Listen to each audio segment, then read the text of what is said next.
Okay, good morning everyone. आज हम लोग बात करने वाले हैं एमपी टेट 2023 जो कि हमारा primary and middle school level का टीईटी है। That means teacher eligibility test. ये कोई जॉब का एग्ज़ाम नहीं है। यहाँ पर अगर हम लोग क्वालिफाई करते हैं तो हम एलिजिबल हो जाते हैं कोई भी टीचिंग पोस्ट का एग्ज़ाम देने के लिए, जिस भी सब्जेक्ट का हमने एग्ज़ाम दिया। फॉर एग्जांपल अगर हम लोग फिजिकल एजुकेशन की बात करें, इंग्लिश की बात करें, तो उन एग्ज़ाम में अगर हमको कोई भी वैकेंसी इन फ्यूचर एमपी में आती है, मध्य प्रदेश, क्योंकि ये एमपी का टेट है। ओके, जिस भी स्टेट का होता है उसका टेट लगता है। तो अगर हम एमपी का टेट क्वालिफाई करते हैं तो हम लोग एमपी की जो भी अपकमिंग वैकेंसी होंगी स्पोर्ट्स की, उसके लिए एलिजिबल हो जाते हैं लाइफ टाइम के लिए। मैक्सिमम हर एक स्टेट में यही रहता है, आपने एक बार क्वालिफाई कर लिया, बार बार करने की ज़रूरत नहीं है। तो ये बहुत इंपॉर्टेंट एग्ज़ाम है अगर आपको एमपी में अगर गवर्नमेंट जॉब चाहिए तो। ओके, तो चलिए अब हम लोग बात करते हैं एग्ज़ाम की। और फिज़िकल एजुकेशन के कैंडिडेट्स अभी इस समय बहुत शॉक्ड होंगे कि हमारा एग्ज़ाम सीधे 4th को आ चुका है और आज है 27th। हार्डली आज का दिन भी इंक्लूड करें तो सिर्फ 7 डेज़ है। तो इसलिए ये वीडियो बहुत इंपॉर्टेंट है, बिल्कुल भी मिस मत करना। इसको पॉइंट टू पॉइंट देखते चलना। एक आप अपनी नोटबुक या फिर सिलेबस साथ में ले लें और उसको साथ साथ में मैच करते चलें। 100% गारंटी है इस वीडियो के एंड तक आपको हर एक चीज़ के डाउट क्लियर होंगे। अब इस वीडियो में हम कवर क्या करने वाले हैं, कई लोगों को पेपर का पैटर्न नहीं पता है, नेगेटिव मार्किंग है या नहीं, कितने क्वेश्चन, कितना टाइम, ये सारी चीज़ें पेपर ऑफ पैटर्न में हम लोग डिस्कस करने वाले हैं। Pattern of paper, sorry. अब पैटर्न ऑफ पेपर हमारा जब डिस्कस होगा उसके बाद मेन चीज़ आती है, दैट इज़ अप्रोच। अप्रोच क्या होनी चाहिए पेपर को अटेंड करने की, कौन से सेक्शन से स्टार्ट करें, किस में कितना टाइम देते हैं। और क्योंकि हमारा ऑब्जेक्टिव पेपर है तो एलिमिनेशन मेथड हमें यूज़ करना है। इससे ही कई सारे क्वेश्चन के आंसर आप अगर किसी में कंफ्यूज भी हैं तो सही दे पाते हैं। ये केवीएस में जिसको पता होगा उसने अच्छा स्कोर किया है। So approach of the paper हमें डिस्कस करना है। Third is how to cover syllabus in 7 days, क्योंकि हमारे पास टाइम कम है। तो सिलेबस को हम कैसे कवर करें 7 डेज़ में, इसकी भी हम लोग बात करेंगे। व्हाट टू स्टडी, अब सिलेबस में से क्या क्या पढ़ें पहले प्रायोरिटी में, ये हम लोग डिस्कस करेंगे। And next is books recommendation.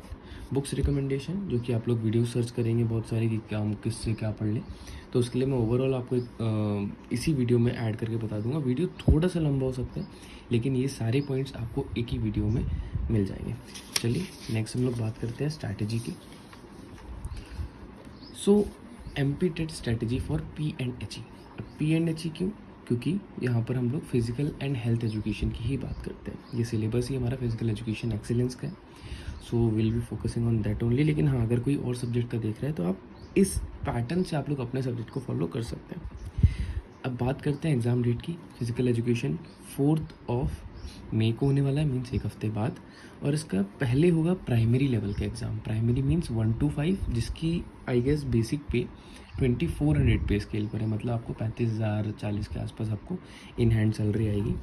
इसका टाइम है रिपोर्टिंग 7 है, लेकिन एग्ज़ाम जो स्टार्ट होगा that will be starting from 9 AM to 11:30 AM। Okay, 9 से 11:30 मीन्स 2.5 घंटे का एग्ज़ाम है। और मिडिल का जो होगा वो होगा हमारा 3 बजे से लेके कब तक चलेगा, ये चलेगा 5:30 तक। ओके, तो हमारे पास दोनों एग्ज़ाम में 2.5 घंटे हैं। गैप कम रहेगा तो मेंटली प्रिपेयर्ड रहना है कि हमको उस दिन लगभग अगर रिपोर्टिंग टाइम को भी इंक्लूड कर दें 1 घंटा तो 3.5 मतलब 7 घंटे में एग्ज़ाम हॉल में बैठना है। तो उस दिन अपना बीच में ब्रेक लेके खाना पीना हर एक चीज़ मैनेज करके ही जाए। सेंटर में जो एडमिट कार्ड आएगा, कंफ्यूज मत होना, 3 दिन पहले आएगा। 4 के 3 दिन पहले मतलब 1 तारीख को आपका एडमिट कार्ड आ जाएगा। डेज़ लेफ्ट आप कैलकुलेट कर चुके होंगे, that is 7 days including today. आज का दिन आप मिला दोगे तो उसके साथ साथ आपके इतने दिन बच रहे हैं। ठीक, let's talk about the plan of action. सबसे पहले प्लान ऑफ एक्शन में नंबर फर्स्ट पॉइंट जो मैंने बताया था, understand the paper.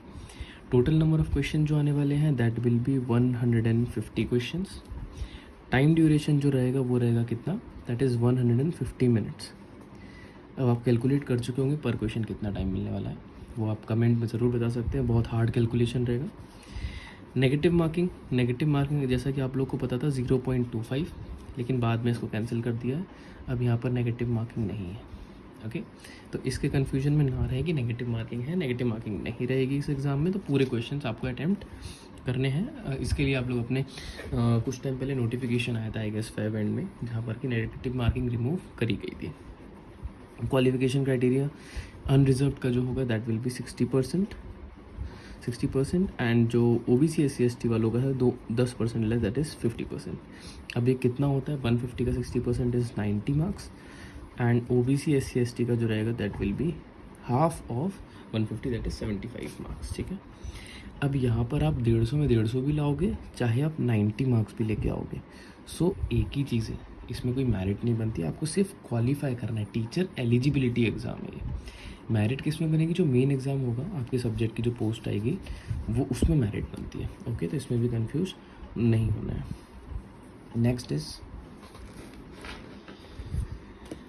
Next is approach to attend the paper. Okay, क्या अप्रोच रहनी चाहिए पेपर को अटेंड करने के लिए? That is first is attempt all question.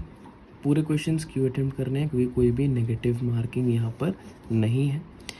Start with the subject specialization. इसमें आप लोग अपने अपने चॉइस के हिसाब से भी कर सकते हो, लेकिन मेरा रिकमेंडेशन है अगर आप इसमें टाइम ज़्यादा दोगे, स्टार्ट करोगे तो हड़बड़ी नहीं होगी, पैनिक में गलत आंसर नहीं करोगे, क्योंकि क्वेश्चन के लेवल बहुत ज़्यादा हाई नहीं आएंगे, जो आप पढ़ के जाओगे उसी के आसपास आएंगे, लेकिन स्टिल सोचने का टाइम मिलता है तो इंसान क्वेश्चन सही करता है। तो अगर आप 120 क्वेश्चन में अच्छे से टाइम दोगे और 2 घंटे के अंदर इसको करने का ट्राई करोगे, इसमें 15 मिनट लेट भी हो जाएगा तो प्रेशर नहीं पड़ेगा, लेकिन वही अगर लास्ट में करोगे तो प्रेशर पड़ता है।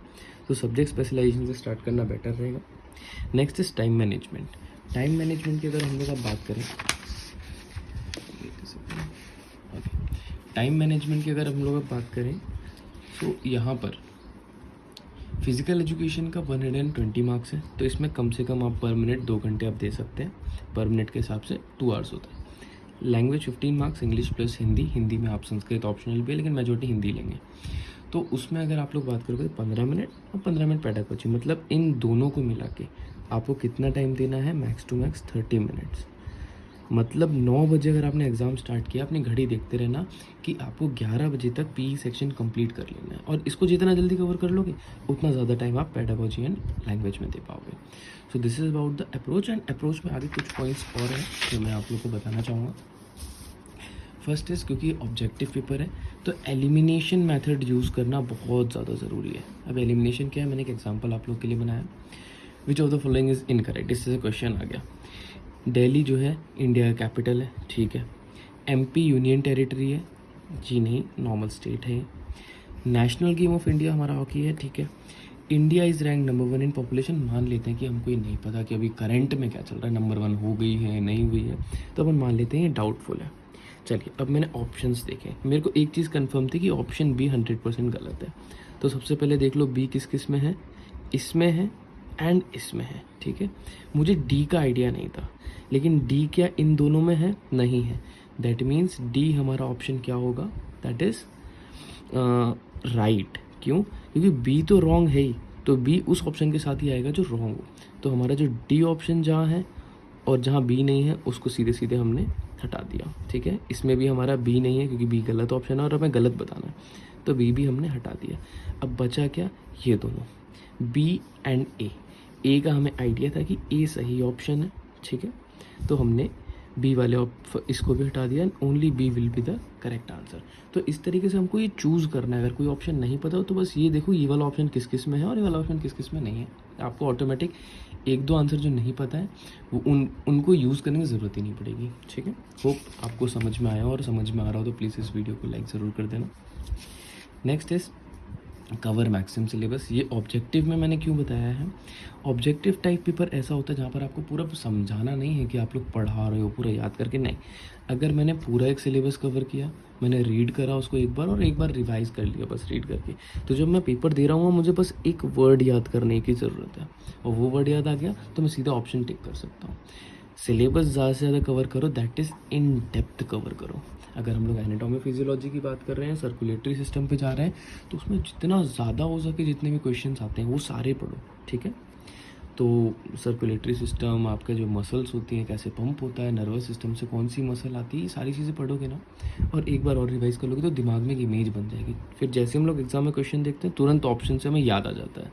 तो कोशिश करना पूरा याद नहीं करना है, लेकिन हाँ मेमोराइज करना है दिमाग में, 1-2 बार बस उसको रिपीट कर लेना, ठीक। मेमोराइज कैसे करना है उसका भी मैं आपको आगे बताऊँगा। Third is how to cover the syllabus in 7 days. सबसे पहले इसमें 2 ऑप्शंस होंगे, या तो आप ऑलरेडी पढ़ के बैठे हो अभी, या फिर आपने पढ़ना भी स्टार्ट नहीं किया है। जिसने आधा भी पढ़ा है ना वो भी इस कैटेगरी में आ जाओ। सबसे पहले memorize the syllabus in notes, जल्दी से सिलेबस कवर करके आप क्वेश्चंस रिपीट करना स्टार्ट करें। रिपीट कैसे? सिलेबस आपने खोला, टॉपिक आया अपना कौन सा, बायोमैकेनिक्स, एग्जांपल मान लेते हैं। बायोमैकेनिक्स आया, बायोमैकेनिक्स में लीवर खुला, आप आँख बंद करिए, मेमोराइज करिए कि लीवर, अच्छा क्लास 1 में क्या था, क्लास 2 में क्या था, क्लास 3 अच्छा एग्जाम्पल क्या थे।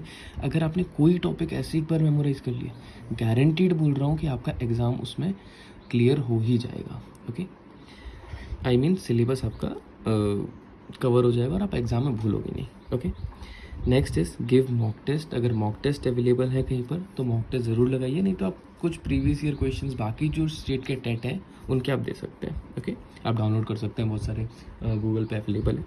Next is cover pedagogy and Hindi well, क्योंकि आपका सिलेबस कवर हो चुका है तो आप इन दोनों पे ट्राई करिए।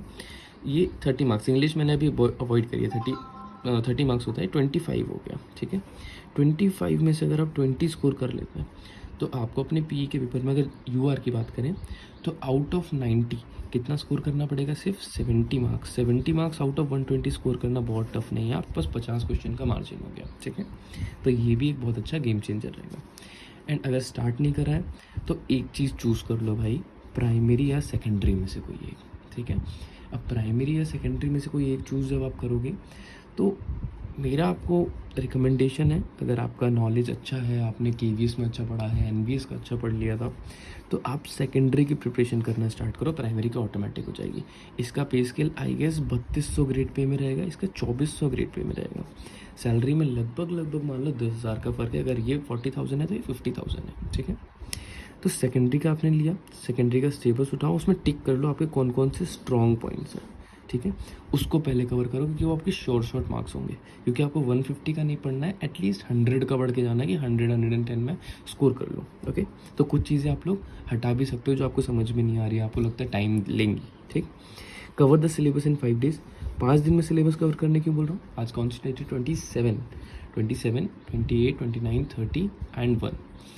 1 तारीख तक आपको सिलेबस कंप्लीट करना है, एंड 2 और 3 को आपको किस चीज़ का टाइम रखना है? सिर्फ रिवीजन और अपना लैंग्वेज और पेडागोजी के लिए। ठीक है, लास्ट 2 डेज जो मैंने बताया आपको, लास्ट 2 डेज सिर्फ पेडागोजी एंड लैंग्वेज के लिए रहना चाहिए। ठीक है, तो वो आपको इतने पॉइंट समझ में आए, सिर्फ 2 पॉइंट अब बचे हैं।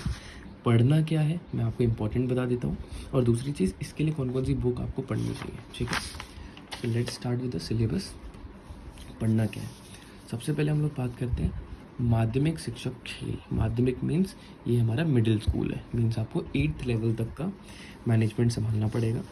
एंड आई डोंट थिंक कि यहाँ पर कोई थ्योरी क्लासेस होती हैं, लेकिन स्टिल आपकी फिजिकल एजुकेशन की बुक क्लास 6 से स्टार्ट हो जाती है। ठीक है, हम लोग सीधे आ जाते हैं सब्जेक्ट पे।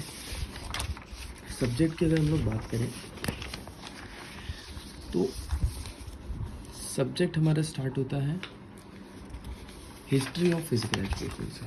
ओके, वेट अ सेकेंड, चलिए, हिस्ट्री ऑफ फिजिकल एजुकेशन से हमारा सब्जेक्ट स्टार्ट होता है। इसमें आपको क्या पढ़ना है? कई सारी डेफिनेशन आ जाती हैं। फिजिकल एजुकेशन का एम 100% पूछेगा कि होलसम डेवलपमेंट ऑफ इंडिविजुअल, इनमें से कौन सा है कौन सा नहीं है, ऐसे करके आपको दे देगा। होलसम डेवलपमेंट उसका होता है। ऑब्जेक्टिव्स हमारे फिजिकल, मेंटल, सोशल, इमोशनल, इस टाइप के बहुत सारे ऑब्जेक्टिव्स हैं, तो उसमें से कुछ ऐसा डाल देगा कि हो सकता है ये ना हो या हो, तो कुछ पॉइंट्स आप इसमें से पढ़ लीजिएगा, लेकिन ये वाले इंपॉर्टेंट होते हैं। ठीक है, मैं पूरा डिटेल नहीं बताऊँगा, मेन बताऊँगा इनमें इंपॉर्टेंट क्या है। अब आप देखिए, आपका 120 मार्क्स कोइन से आने वाले हैं इस सब्जेक्ट स्पेसिफिक से, और आपके पास टोटल 19 टॉपिक्स हैं। ये जो है सेकेंडरी में 19 है, अपन इसको 20 मान लेते हैं। मतलब आपके पर क्वेश्चन कितना बनने वाला है? दैट इज अप्रॉक्स 10, कितना आएगा ये?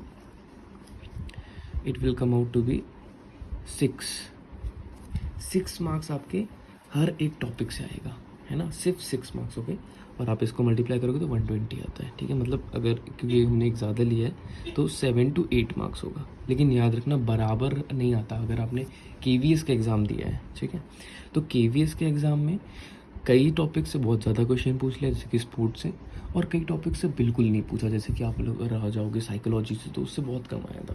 तो ऐसे ही कुछ इसमें भी इंपॉर्टेंट होंगे। तो हिस्ट्री ऑफ फिजिकल एजुकेशन से 6 के 6 क्वेश्चन नहीं आने वाले, तो ये थोड़ा सा लेस स्कोरिंग रहेगा। मतलब आप इसको बहुत ज़्यादा ना पढ़ के मेन चीज़ें ही पढ़ लोगे, मुश्किल से इसमें 1 घंटे का भी टाइम दे दोगे तो इनफ है। ठीक है, प्रिंसिपल्स ऑफ फिजिकल एजुकेशन, इसमें आपको क्या पढ़ना है? पी का डेवलपमेंट कैसे हुआ, है ना, कि पहले के टाइम पे पी को सिर्फ एक सेल्फ डिफेंस के लिए लिया जाता था, एज अ फिजिकल लोग अपने किसके लिए, खाने पीने के लिए, जैसे कि जैवलिन थ्रो, भाला फेंकते थे किसको, शिकार करने के लिए। तो ऐसे करके इवॉल्व हुआ है आज की डेट तक। तो ये एक इवॉल्वमेंट पढ़ना है। एज एंड जेंडर डिफरेंस जो आपकी एडोलेसेंस चैप्टर में मिल जाएगा, कि जेंडर जो हमारा सेक्स होता है मेल एंड फीमेल, उन दोनों में क्या डिफरेंस आता है जिनकी वजह से हम लोग शॉर्ट पुट में वेट 4 किलो 7 किलो ऐसा करके करते हैं। तो वो कुछ फैक्टर्स हमें पढ़ने हैं। Laws of learning most important, इससे 100% क्वेश्चन आएगा। लॉज ऑफ लर्निंग कौन कौन से हैं, कौन कौन से टाइप्स होते हैं, ये आपको पढ़ के जाना है। तो ये वाले टॉपिक से भी बहुत ज़्यादा क्वेश्चन नहीं आएंगे, लेकिन स्टिल इससे थोड़ा सा बेटर है।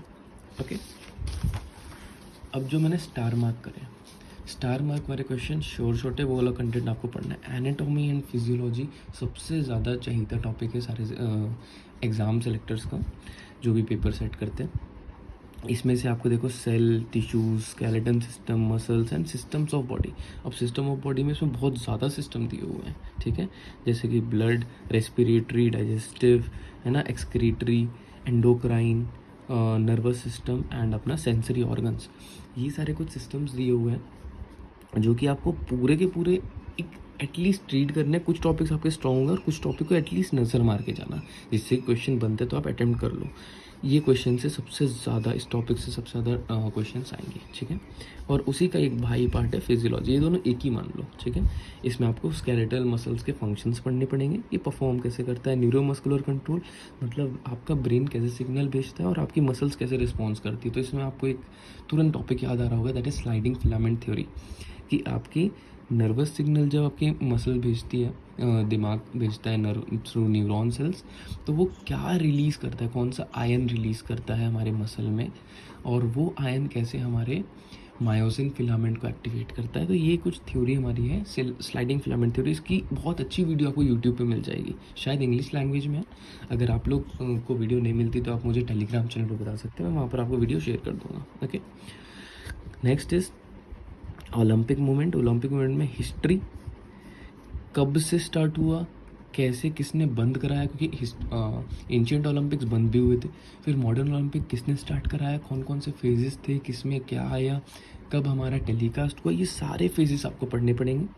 उसके साथ ये बहुत इंपॉर्टेंट पॉइंट है, educational values and cultural values. ये कुछ 5-7 कुछ पॉइंट्स होते हैं, इनमें से आपको पॉइंट्स देगा, बोलेगा कौन सा एजुकेशनल वैल्यू है, कौन सा कल्चरल है, कौन सा नहीं है। ऐसे टाइप के क्वेश्चन आ सकते हैं। ओलंपिक आइडियल क्या है, रिंग क्या है, फ्लैग क्या है, किसने बनाया, इंटरकनेक्टेड रिंग के कलर क्या होते हैं, इनका मतलब क्या होता है, इंटरकनेक्टेड क्यों होती है, कौन से कॉन्टिनेंट को रिप्रेजेंट करती है। तो इस टाइप के क्वेश्चन आएंगे। कंडक्ट ओलंपिक का एक प्रोसीजर होता है, जैसे कि स्टार्ट कैसे होगा, ओपनिंग सेरेमनी जिसको बोलते हैं, कौन से डे पे कौन से गेम होते हैं, अगर डेकाथलॉन की बात कर ली जाए, है ना, वो तो एक अलग टाइप का इवेंट आ गया, लेकिन स्टिल एंशिएंट में फिक्स थे गेम्स। अभी के टाइम पे जो शेड्यूल चल रहा है उसके अकॉर्डिंग आपको पढ़ना है। तो टाइप्स ऑफ ओलंपिक मैंने क्यों लिखा है, बहुत सारे इसमें टाइप्स दिए हुए हैं, समर, विंटर, यूथ ओलंपिक। तो उसके आपको एज क्राइटेरिया, कब होता है, और लास्ट कहाँ पे हुआ था, नेक्स्ट कहाँ पे होने वाला है, तो इस टाइप के भी कुछ करंट अफेयर्स भी पढ़ लेना। और हाँ, तो ये थे ओलंपिक। तो इसमें एक सिंगल स्टार मारा है क्योंकि इससे क्वेश्चन अच्छे बनते हैं। तो एटलीस्ट आपको जो मैंने वो कैलकुलेशन बताया था, एटलीस्ट 6-7 क्वेश्चन इससे देखने मिलेंगे, ठीक। स्पोर्ट्स कोचिंग, इसमें बहुत प्रैक्टिकल क्वेश्चंस आते हैं। कुछ आपके क्वेश्चंस रहेंगे स्टैटिक वाले भी, जैसे कि relation, it's not relationship, it's relation with players and spectators, ठीक है। एम्पायरिंग एंड कोचिंग कैसे इंप्रूव कर सकते हैं, responsibility of coach on end of field क्या होती है। तो ये कुछ आपको बुक से पढ़ के जाना है, ठीक है। बहुत डिटेल मैंने इसका कन्वर्जन नहीं किया है, तो इससे भी ठीक ठाक क्वेश्चन बन जाएंगे। योगा इंपॉर्टेंट है, अगेन आपको 6-7 क्वेश्चन देखने मिलेंगे इससे। डेफिनेशन, जैसे कि हमारे पतंजलि जी ने कौन सी डेफिनेशन दी थी, कौन सी डेफिनेशन किसके नाम पे, ये उल्टा पुल्टा पूछ सकता है। योगा के ऑब्जेक्टिव्स क्या हैं, अष्टांग हमारे कौन कौन से होते हैं योगा के, है ना, जैसे कि यम, नियम, आसन, प्राणायाम, प्रत्याहार, धारणा, ध्यान, समाधि, ये कुछ हमारे अष्टांग है। इसमें क्या क्या होता है ये चीज़ भी आपको पढ़नी पड़ेगी, क्योंकि क्वेश्चन सिर्फ ऊपर से नहीं आएगा कि अष्टांग कौन सा है, अष्टांग में इस पोजीशन वाले को कौन सा अष्टांग अंग बोलते हैं। तो ये इस टाइप के क्वेश्चन आते हैं। टाइप्स ऑफ योगा, है ना, effect of yoga on various system, जैसे कि हम लोग अगर सूर्य नमस्कार करते हैं तो हमारे कौन से सिस्टम पे इफेक्ट डालता है, आपको ऐसा कुछ क्वेश्चन दे देगा। तो आपको बहुत सारे आसन एंड प्राणायाम पता होने चाहिए और वो किसको इफेक्ट कर रहा है। अब जैसे मैं कॉमन क्वेश्चन आपको बताता हूँ, अगर मैं अनुलोम विलोम कर रहा हूँ तो सिंपल सा बताइए कौन से सिस्टम को ये इफेक्ट करने वाला है, हमारी कौन सी एफिशिएंसी इंक्रीज होगी। तो वहाँ पे ऑप्शन दे देगा स्केलेटल सिस्टम, रेस्पिरेटरी सिस्टम, आपको क्लियर कट आंसर पता होगा। ओके, उसके बाद आ जाइए, तो ये इंपॉर्टेंट है, इससे आपको क्वेश्चन अच्छे देखने मिलेंगे। Next is organization and administration, ठीक है, ये भी एक इम्पॉर्टेंट हो जाता है। चलिए इसका हम लोग देख लेते हैं इसमें क्या हो सकता है। ऑर्गेनाइजेशन एंड एडमिनिस्ट्रेशन में स्टूडेंट लीडर, जो हमारे एक स्टूडेंट नेता, छात्र नेता जो हम लोग बोलते हैं, उसकी एक पीटी की इम्पोर्टेंस क्या होती है एक और एडमिनिस्ट्रेशन में, है ना। हम लोग एक स्टूडेंट को लीडर बनाते हैं, जैसे कि स्कूल में स्पोर्ट्स कैप्टन बना दिया, तो उससे अपन लोग कैसे क्या काम करा सकते हैं। इम्पॉर्टेंस, ठीक है, in field of physical education, importance of organisation and administration, ठीक है, टाइम सेविंग होता है और रिकॉर्ड कीपिंग होता है ना, तो बहुत सारी चीज़ें होती हैं उसमें। प्लानिंग एंड प्रिंसिपल्स, प्लानिंग क्या होती है और प्लानिंग के प्रिंसिपल्स कौन कौन से हैं ये पढ़ना, है ना। इवैल्यूएशन, कंट्रोल, इनोवेशन, प्लानिंग, ये सारी चीज़ें कुछ इंपॉर्टेंट है। आप इसमें और डिटेल जो सिलेबस दिया हुआ है, इंग्लिश कन्वर्जन सिलेबस मैंने टेलीग्राम पे डाला है, वहाँ से आप डाउनलोड कर सकते हैं, ठीक है। ये बहुत ज़्यादा इंपॉर्टेंट नहीं है, आपको उससे 3-4 क्वेश्चन मिनिमम देखने मिलेंगे तब भी। ओके, चलिए नेक्स्ट इज़ टूर्नामेंट्स, ये इम्पॉर्टेंट है। इसमें आपको आपके जो फिक्सचर्स होते हैं, टाइप्स ऑफ होते हैं ना, जैसे कि knockout tournament, league, round robin, है ना, कॉम्बिनेशन, चैलेंज, ये कुछ टाइप के टूर्नामेंट्स हैं। उसका फिक्सचर्स कैसे बनाते हैं, number of teams, number of बाइस, इस टाइप के क्वेश्चन सिंगल लाइन में देखने मिलेंगे। फिक्सचर्स बनाने नहीं आएगा, लेकिन आपको दे देगा अगर कि नंबर ऑफ टीम्स 34 हैं और आप अगर नॉकआउट टूर्नामेंट करा रहे हैं तो कितने बाइस मिलेंगे, लीग करा रहे हैं कितने नंबर ऑफ मैचेस होंगे, तो इस टाइप के क्वेश्चन आएंगे। तो उसका आपको प्रॉपर कंसेप्ट पता होगा तभी आप आंसर दे पाएंगे। अगर आपको इंट्राम्यूरल ऑर्गेनाइज कराना है, एक्स्ट्राम्यूरल कराना है, क्या होता है और इसके क्या बेनिफिट हैं, ये पढ़ना है आपको। Organization of athletic meet mean sports day जैसा आपको ऑर्गेनाइज कराना है तो उसका प्रोसीजर क्या है, ये आपको पढ़ना है। इंपॉर्टेंट है, अच्छे से पढ़ के जाना इस टॉपिक को, that is tournaments. Okay, next आ जाइए, व्यायाम कार्यक्रम के सिद्धांत मीन्स एक्सरसाइज वाले से अपने जो प्रिंसिपल्स होते हैं, ठीक है। एरोबिक और एनारोबिक एक्सरसाइजेस, ठीक है, ये आपने KVS में पढ़ा होगा अच्छे से। इसकी मैं डिटेल्ड वीडियो भी स्टडी के बारे में नहीं बना रहा हूँ, तो बहुत ज़्यादा नहीं बताना, है ना। तो एरोबिक एंड एनारोबिक एक्सरसाइज आपको पता होना चाहिए, जो स्पीड एक्सरसाइज होती है जिनमें हमारा ऑक्सीजन बहुत कम कंज्यूम कर पाते हैं, 100 meter race, that is aerobic.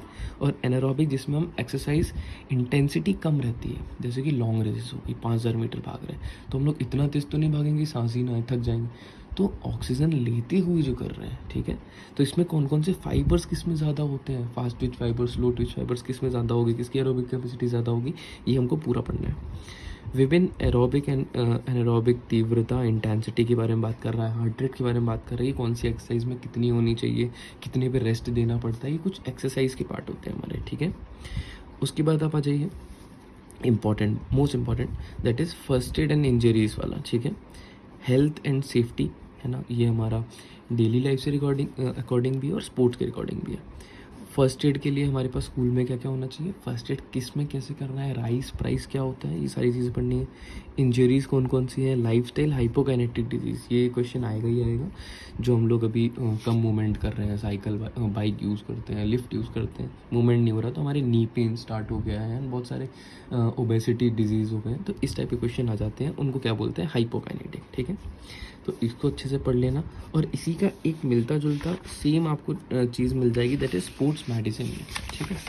तो ये दोनों लगभग एक ही टॉपिक आप मान लो। स्पोर्ट्स मेडिसिन कहाँ पर है, this is the sports medicine part, where it is, that is 15th number point, ठीक है। और आपका इसके ऊपर जो था दैट इज़ 12th, तो इसको एक साथ पढ़ लेना, रिहैब, फिजियोथेरेपी, हाइड्रोथेरेपी, और इसमें भी फिर इंजरीज़ है ना, कि कंट्यूशन, स्ट्रेन, स्प्रेन, एब्रेशन, ये सारी चीज़ें, ब्लिस्टर, ये सारी चीज़ एक साथ आ जाएंगी। स्पोर्ट्स ट्रेनिंग मोस्ट इम्पॉर्टेंट, इसमें आपको पढ़ना पड़ेगा प्रिंसिपल्स, इसके कंपोनेंट्स कौन कौन से होते हैं, 5, फ्लेक्सिबिलिटी, कोऑर्डिनेशन, स्ट्रेंथ, इंड्योरेंस, ये सारे कुछ टाइप के 4-5 होते हैं हमारे कंपोनेंट्स, तो इनको आपको अच्छे से पढ़ना है। उसके बाद आ जाइए ट्रेनिंग प्रोग्राम्स, फार्टलेग ट्रेनिंग हो गए हमारा, इंटरवल ट्रेनिंग हो गए, है ना, स्पीड ट्रेनिंग हो गई, तो इस टाइप के, अब स्ट्रेंथ ट्रेनिंग की बात करें तो 3 टाइप से आते हैं, आइसोमेट्रिक, टोनिक, काइनेटिक। इनको किसने इन्वेंट किया, कब किया, उनका नाम क्या है, इसमें क्या चीज़ चेंज होती है क्या नहीं होती, ये सारी चीज़ आपको डिटेल्ड पढ़ना है। इससे आपको क्वेश्चन अच्छे देखने मिलेंगे, अप्रॉक्स मान लो 7-8 क्वेश्चन भी देखने मिल सकते हैं। उसके बाद आ जाइए physical fitness test and doping. Easy chapter है, इसको अच्छे से पढ़ लेना। नॉर्मल टेस्ट में क्या क्या होता है बस इतना जानना है, और उसी से क्वेश्चन डायरेक्ट आएंगे, ठीक है। और डोपिंग में वाडा, नाडा, वर्ल्ड एंटी डोपिंग एजेंसी और नेशनल एंटी डोपिंग एजेंसी के बारे में पूछेगा। तो ये क्वेश्चन, ये टॉपिक इंपॉर्टेंट है लेकिन आपको इससे डायरेक्ट क्वेश्चन देखने मिलेंगे, ठीक है। तो ये ईजी में आएगा, ईजी मैंने लिख भी दिया है। और स्पोर्ट्स प्रोफिशिएंसी टेस्ट है ना, साई हॉकी टेस्ट हो गया, जॉनसन बास्केटबॉल टेस्ट हो गया, इस टाइप के कुछ टेस्ट हैं, ये भी इजी में है, डायरेक्ट क्वेश्चन देखने मिलेंगे। तो इन दोनों से मिला लो आप तो एटलीस्ट 10 क्वेश्चन आपको 4-5 देखने मिल जाएंगे। फिर आ जाइए स्पोर्ट्स एंड इस बेसिक नॉलेज, बहुत इंपॉर्टेंट, सबसे ज़्यादा इंपॉर्टेंट है। इससे क्वेश्चन KVS में भी ज़्यादा मिले थे। तो आप लोग ये मान लीजिए कि 15 गेम दिए हुए हैं, ठीक है, एथलेटिक, बैडमिंटन, बास्केटबॉल, ऐसे करके 15 गेम है। 15 गेम की मार्किंग 100% पता होनी चाहिए। कितने नंबर ऑफ प्लेयर्स होते हैं, कितनी फेडरेशंस, इसकी इंटरनेशनल फेडरेशन कौन सी है, नेशनल कौन सी है, कब फॉर्म हुई थी, ईयर उसका, है ना, गेम कब इन्वेंट हुआ, ये कुछ चीज़ें पता होनी चाहिए। इसके बाद कुछ और एक्स्ट्रा चीज़ें भी आ जाती हैं, इनके टूर्नामेंट्स कौन कौन से होते हैं फेमस, तो लेकिन वो अलग चीज़ें हैं। लेकिन ये कुछ चीज़ें जो मैंने बताई हैं, जो श्योर शॉर्ट है क्वेश्चन आएगा ही आएगा। हो सकता है मैचिंग दे दे एक साथ कि कौन कौन सी चीज़ें इसके बारे में सही है, ठीक है। स्पोर्ट्स मैनेजमेंट में भी आपको ये बेसिक चीज़ें पढ़नी है, इससे बहुत ज़्यादा क्वेश्चन नहीं लेकिन तब भी 4-5 क्वेश्चन देखने मिलेंगे।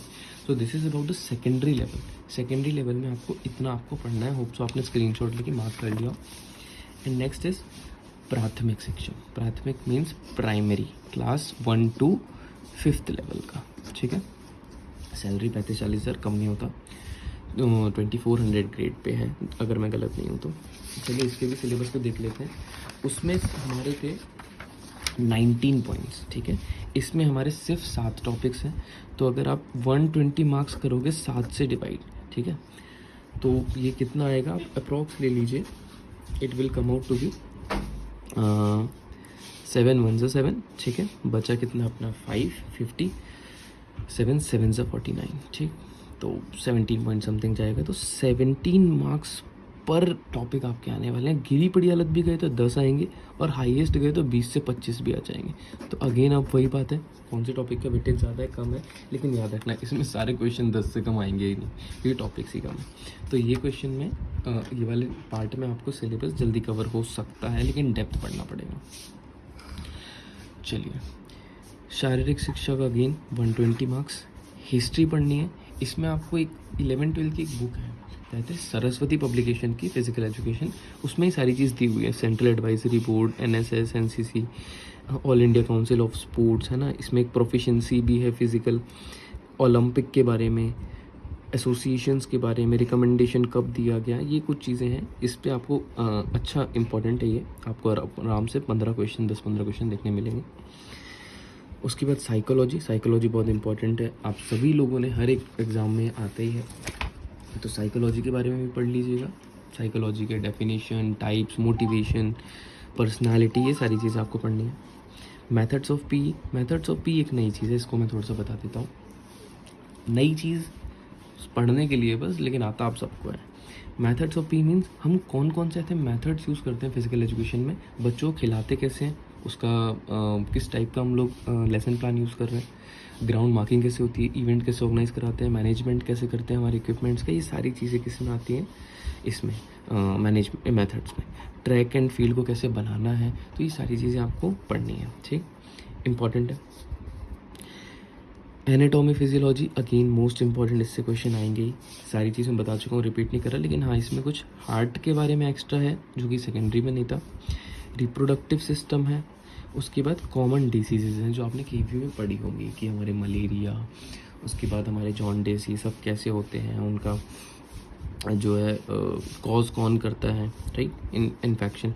तो ये सारी चीज़ें होती हैं डिजीज़, कॉमन डिजीज़, तो उसके बारे में आपको पढ़ना है। नेक्स्ट आ जाइए, हमारा जो पॉइंट है that is organization and administration. Again वही पॉइंट आ गया।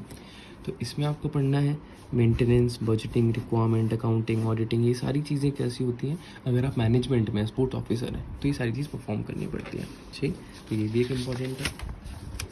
उसके बाद आ जाइए किस पे, लास्ट 2 पॉइंट्स दैट इज़ परीक्षण एवं मापन मीन्स टेस्ट एंड मेजरमेंट। इसके बारे में बेसिक चीज़ें ही पढ़नी है।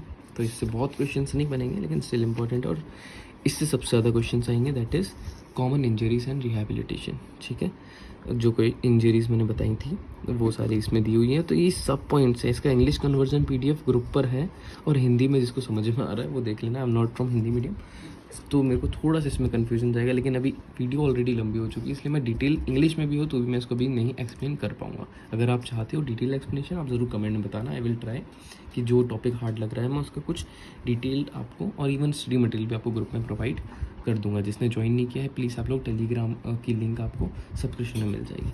अब लास्ट तक 1 मिनट में आपको कुछ बता देता हूँ बुक्स के बारे में कि कौन कौन सी बुक्स आपको इसमें काम आने वाली है। सबसे पहले अगर आपके पास प्राइमरी में जा रहे हो तो सरस्वती की फिजिकल एजुकेशन की जो बुक आती है क्लास 11th की एंड क्लास 12th की। ठीक है, सरस्वती पब्लिकेशन, अभी न्यू एडिशन भी होगा तो आप इसको ज़रूर परचेज़ कर लीजिएगा। Second is most important that is essentials of physical education. ठीक है, कल्याणी पब्लिकेशंस की है। तो इस बुक को अगर आप परचेज़ करते हैं तो मैक्सिमम चीज़ें इस बुक में मिल जाएंगी आपको। नेक्स्ट अगर मैं आपको बताऊं, अगर आपके पास नेट की ML कमलेश है, श्याम नारायण सर की बुक है, या फिर अरिहंत की नेट GRF फिजिकल एजुकेशन की बुक है, ठीक है, तो आप इनमें भी बहुत सारा सिलेबस आपको मिल जाएगा। एक कोई ऐसी बुक नहीं है जिसमें सब कुछ मिल जाए, एसेंशियल में हद तक है। और 11th-12th की PDF जो कि फिजिकल एजुकेशन की है दैट इज़ मोस्ट इम्पॉर्टेंट, तो उसके बारे में आप लोग ज़रूर ग्रुप में से बुक निकाल के उससे रीड करिएगा, और कुछ शॉर्ट की नोट्स बनाते चलिएगा अपने अपने 1 लाइनर। ठीक है, अच्छा ठीक है, 3 टाइप की एक्सरसाइज थी, 3 आपने मार्क कर लिया तो वो आपके रिवीजन के काम आ जाएगा।